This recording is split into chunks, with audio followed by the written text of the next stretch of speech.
Hello दोस्तों, आज हम सीखेंगे कि कैसे हम रूट के भीतर के डिजिट को प्लस करते हैं, माइनस करते हैं। रूट के कॉन्सेप्ट का प्लस माइनस इंटू डिवाइड सीखेंगे। हम में से काफ़ी लोग ऐसा होंगे जिससे ये चीज़ काफ़ी अच्छी तरीके से आते होगा, तो उनके लिए वीडियो नहीं है। आप चाहे तो स्किप कर सकते हैं और चाहे तो देख सकते हैं। ये वीडियो उनके लिए है जिनको आज भी ये कॉन्सेप्ट में डाउट है कि रूट को प्लस कैसे करते हैं, रूट के डिजिट को माइनस कैसे करते हैं, इंटू का ऐसा डिवाइड कैसे करते हैं। ठीक है, तो चलिए शुरू करते हैं। पहले हम एडिशन से शुरू करते हैं। एडिशन, ठीक है। पहला क्वेश्चन हमारा क्या है, √3 + √3। देखिए √3 सिंपल है, तो हम रूट के सामने एक सिंपल डिजिट मानेंगे 1। जब भी सामने रूट का आगे कोई भी नंबर नहीं होगा तो हम इसे यूनिट मान लेंगे 1। यहाँ पर 1 मान लेंगे। अब हम पहले जो रूट के आगे जो डिजिट होगा उसे हम प्लस करेंगे। देखिए सामने का डिजिट को प्लस करेंगे। √1 √3 + 1 √3 क्या हो जाएगा, 2 √3। चलिए एक और क्वेश्चन से समझते हैं। देखिए 2 √7, यहाँ पर देखिए रूट का आगे डिजिट दिया है 2, तो इसमें हम कुछ मानेंगे नहीं क्योंकि दिया है 2, और यहाँ पर +3 √7। तो हम क्या करेंगे, 2 और रूट का डिजिट देखिए सेम है। जब रूट में नंबर सेम होगा तो हम प्लस कर पाएंगे डायरेक्टली। 2 √7 + 3 √7 क्या होगा, 2 + 3 5 √7 एज इट इज आएगा। अब थर्ड क्वेश्चन देखिए, यहाँ पर चकरा जाएगा। थर्ड क्वेश्चन में क्या है, 5 √3 + 5 √2। देखिए रूट के भीतर का जो डिजिट है एकदम भिन्न है, तो लेकिन रूट के बाहर का डिजिट सेम है। ऐसे सिचुएशन में हम प्लस नहीं कर पाएंगे क्योंकि रूट के भीतर का डिजिट जब भी सेम होगा तभी हम प्लस कर पाएंगे। अगर इस तरह से रूट के भीतर का डिजिट डिफरेंट होगा तो हम प्लस नहीं कर पाएंगे। तो ए एज इट इज आ जाएगा 5 √3 + 5 √2। चलिए अब हम सब्ट्रैक्शन को समझते हैं, कैसे हम रूट के कॉन्सेप्ट को सब्ट्रैक्ट करते हैं। ठीक है, सेम प्लस में जो करें वही चीज़ को माइनस में सीखेंगे। ठीक है, यहाँ पर देखिए √3 - √3, √3 है सिंगल तो हम सामने 1 कंसिडर करेंगे। सिमिलरली यहाँ पर √3 में 1 कंसिडर करेंगे। 1 √3 - 1 √3, माइनस माइनस 0 यहाँ पर हो जाएगा।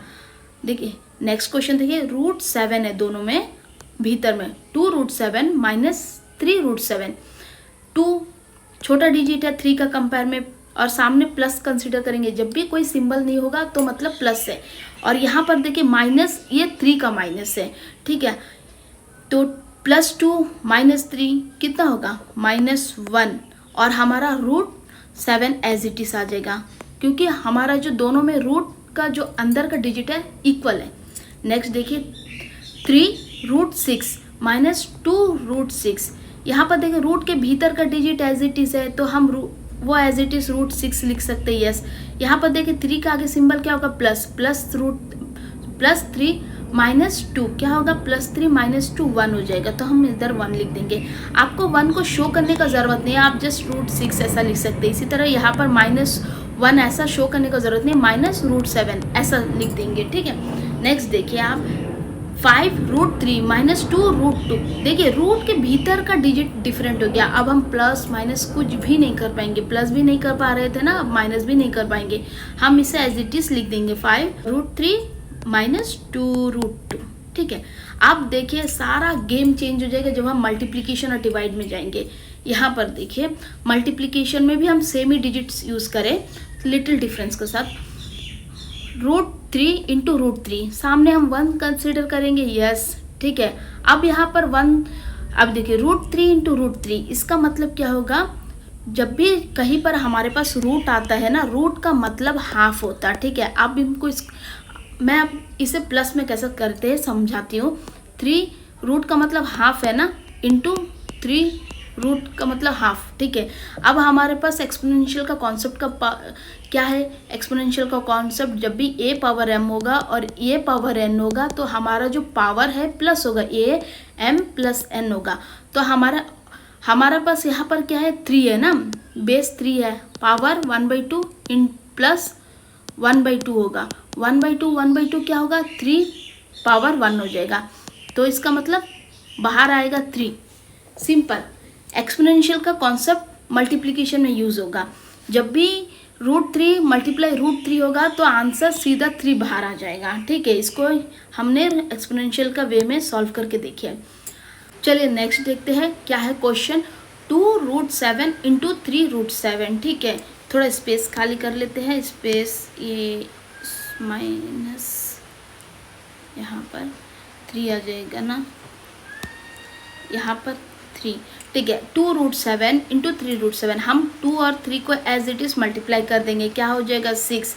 ये यहाँ पर जब भी मल्टीप्लिकेशन में आएगा 2√7 का मतलब ही यहाँ पर मल्टीप्लाई है, ठीक है। हम यहाँ पर मल्टीप्लाई कर देंगे √7, जब √7 एक दूसरे से मल्टीप्लाई करेगा तो डायरेक्ट 7 बाहर आ जाएगा, ठीक है।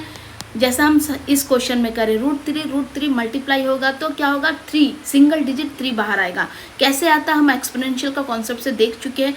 ठीक इसी तरह √7 मल्टीप्लाई होगा तो 7 सिंगल डिजिट बाहर आएगा।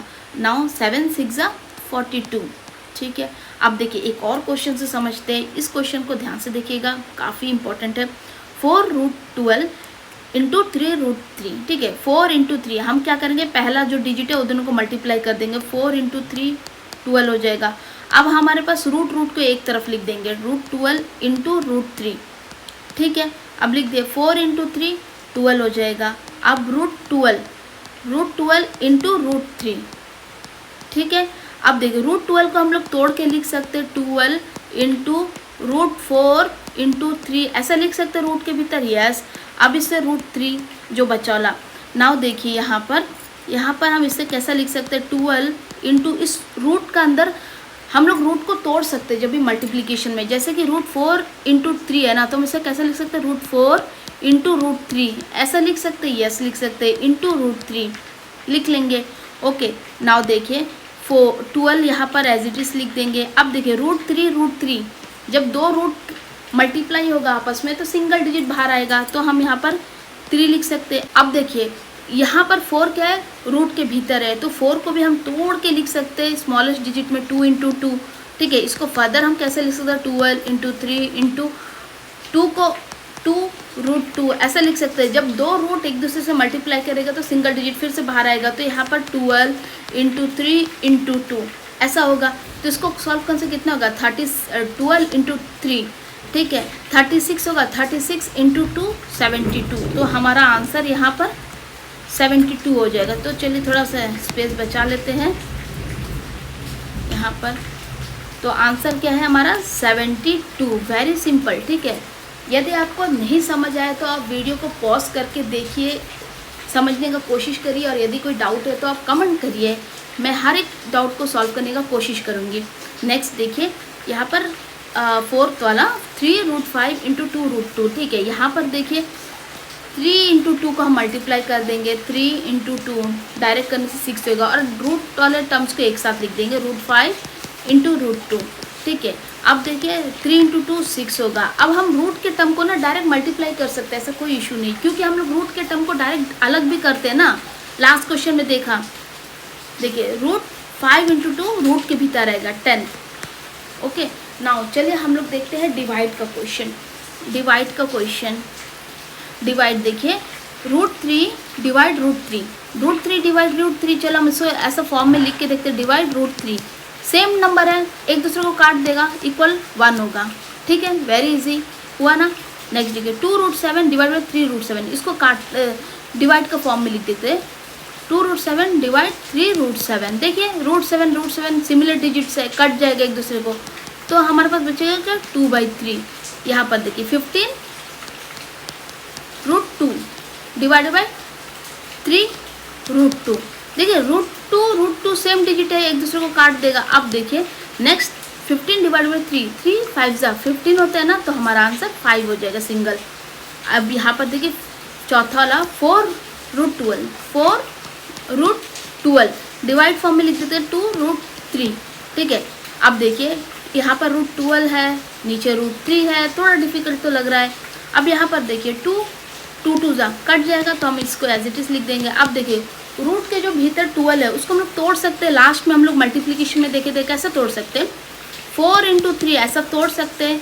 यहाँ पर डिवाइड में 3 है, फर्दर इसको कैसे लिख सकते हैं 2 इंटू √4, इसको फिर तोड़ सकते हैं ना, √4 इंटू √3 में, यस डिनोमिनेटर में √3 है, यस। अब हम √3 देखिए सेम डिजिट है, कट जाएगा। फर्दर इसको कैसे सॉल्व करेंगे, देखिए 2 इंटू √4 को कैसे करेंगे 2 रूट के अंदर 4 है तो बाहर आंसर 2 होगा, ठीक है। तो इसका आंसर क्या होगा, 4 हो जाएगा। बस आपको ये प्लस माइनस इंटू डिवाइड कैसी लगी, रूट का कॉन्सेप्ट यदि आपको ठीक से समझ नहीं आया तो आप मुझे कमेंट करें, मैं एक और वीडियो बनाऊंगी। कोशिश करूंगी कि आपको हर एक कॉन्सेप्ट बेहतरीन तरीके से समझ आए। तो वीडियो अच्छी लगी तो लाइक ज़रूर करें और चैनल को सब्सक्राइब ज़रूर करें ऐसे और एजुकेशनल कंटेंट के लिए। Thank you.